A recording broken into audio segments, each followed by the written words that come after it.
I'm so excited to meet with you, Ray. Rei Hotoda, who will be our conductor for American Composers Orchestra's next concert, March 12th in Carnegie Hall, Zankel Hall, which has a focus and a part of Carnegie Hall's Weimar on the Margins Festival. Welcome, Ray. Thank you, Curtis. It's great to be here. Thanks. Yeah.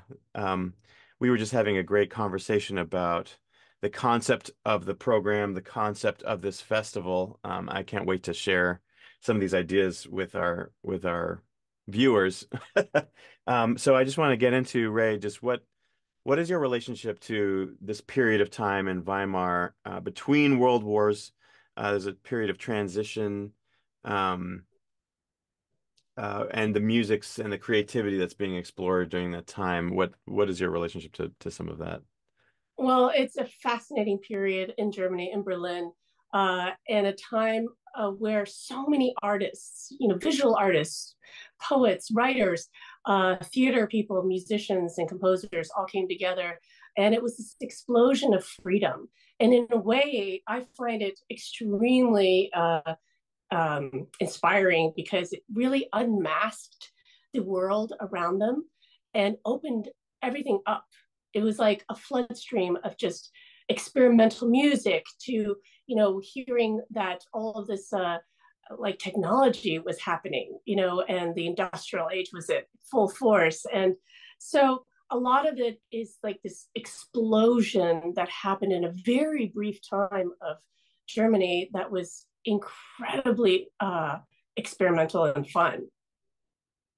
It's interesting. It reminds me of actually these days. Well, there's so much music happening right now that is extremely experimental, whether it's, the use of Max video, improvisation, interacting with the audience. There's so much happening now that is extremely experimental, and um, it's kind of funny how history and music works in that way and echoes Exactly, later. exactly.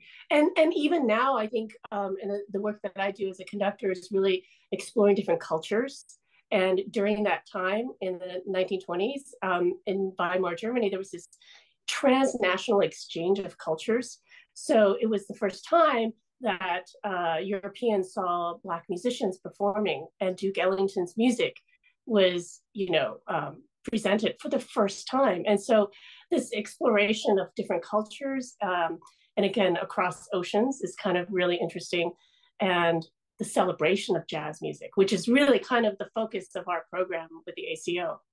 That's right. We're going to be playing two works by Duke Ellington. Um, John Glover's written a great work called Right Now, which takes the last words of Kurt Weill's Pirate Jenny and transforms it into a different world of music and actually interaction between the orchestra and the audience and interaction within the orchestra. Um, and you'll be playing Antheil's Jazz Symphony. How did you find that, and what's been your history with that piece? Yes, it's an incredible work that was actually premiered at Carnegie Hall in 1927. And what's so amazing about this piece is that when the premiere happened, it was performed by an all black orchestra produced by Handy. And so this music is very rooted in New Orleans jazz, but also there's this like Antheil was one of my favorite composers, George Antheil. He's this rebellious composer, American composer that really lived in his 20s in Germany and in Paris. And really was successful there. And I think that this jazz symphony kind of epitomizes this experimental, this influence of American industrial age. It's got like machine-like sounds as well as this jazz and as well as cabaret music again, which is very much what was burgeoning and thriving in Weimar during that time. Right, and it's funny. It's such a mixture of both that cabaret and American, Exactly. just in the Yeah. orchestration. I mean, there's been several orchestrations and arrangements of the piece as well, Right. which I think is kind of an interesting little twist. Um, So so yeah, the version we're doing is the 1955 version, which is a bit more condensed, smaller instrumentation. And again, like I'll be playing and conducting, but one of the amazing things as a conductor is to be within the orchestra. And like you were saying, this whole experimental thing where the orchestra is improvising and the audience is participating. This is such a joy for me to be able to play with the ACO in this piece, because there are some ragtime solos for the piano, as well as being within the context of the ensemble. So it's a real adventure for both of us, but it's just an incredible way to make music. Yeah, I'm so excited. What does that feel like, actually? Is that a different experience than just conducting or just playing a solo work? Is it a different experience doing both at the same time? Absolutely, absolutely, and it's like you have a third arm somehow in your brain. It's because your whole body is conducting while you're playing. That's so And interesting. you probably do some of that too, where you're leading from the violin. Yeah. And it's such a great atmosphere. And it's, again, like, I feel like jazz is kind of like that. You're kind of playing off of each other. Mm. And there's this great energy that happens between the conductor and the musicians. I love that idea of this choreography of your entire body and leading the group.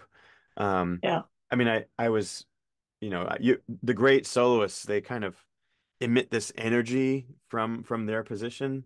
Even if they're totally still, like you think of some of the great violinists and they're totally still and stoic, but there's this Yeah. energy that emerges. And Right. I just think of Exactly. the physical presence as like kind of emitting that energy to the orchestra, and they receive it and give it back. And then there is that sense of communication, both musically and just in terms of presence, which I think actually permeates this program quite a bit. Absolutely. Yeah, very cool. I can't wait. I think it'll be very exciting, and it's been a Yeah. while in the making. Yes, and as these pieces are being written, you and I are discovering them. The musicians are discovering them and bringing them to life. I mean, that's so important, and the work that the ACO does in really bringing those two elements together, the composers and the performers, is vital to this art form. But it's also has to be heard and seen. Like, this concert is so important because not only are we playing Duke Ellington and the Jazz Symphony and this wonderful work by John Glover, but Tanya Coe's piece is also a commission piece by Carnegie Hall, and there will be a visual element to it, right?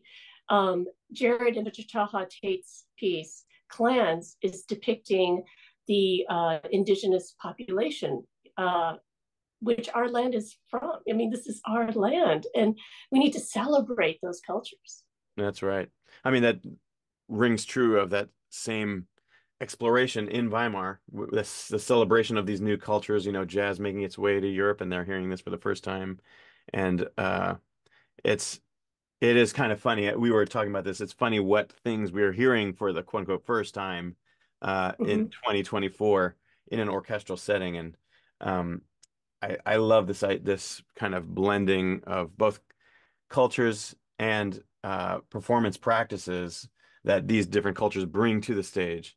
And actually, maybe I misspoke. Maybe it's not a blending. It is, I love what you said. It's a celebration of these Yeah. different cultures in the same space and highlighting them together.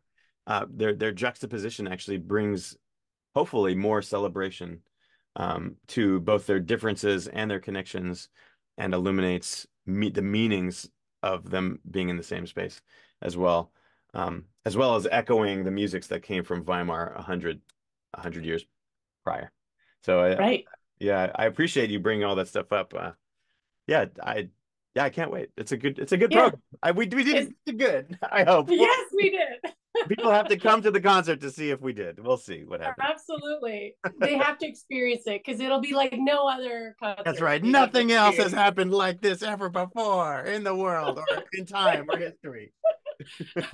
Not all at once. Not Not all all at at once. once. That's right. Yes. That's right. Anyway, thank you so much. I can't wait, and I will see you and everybody watching on March 12th, Zankel Hall, Carnegie Hall. See you then. Looking forward. Thanks.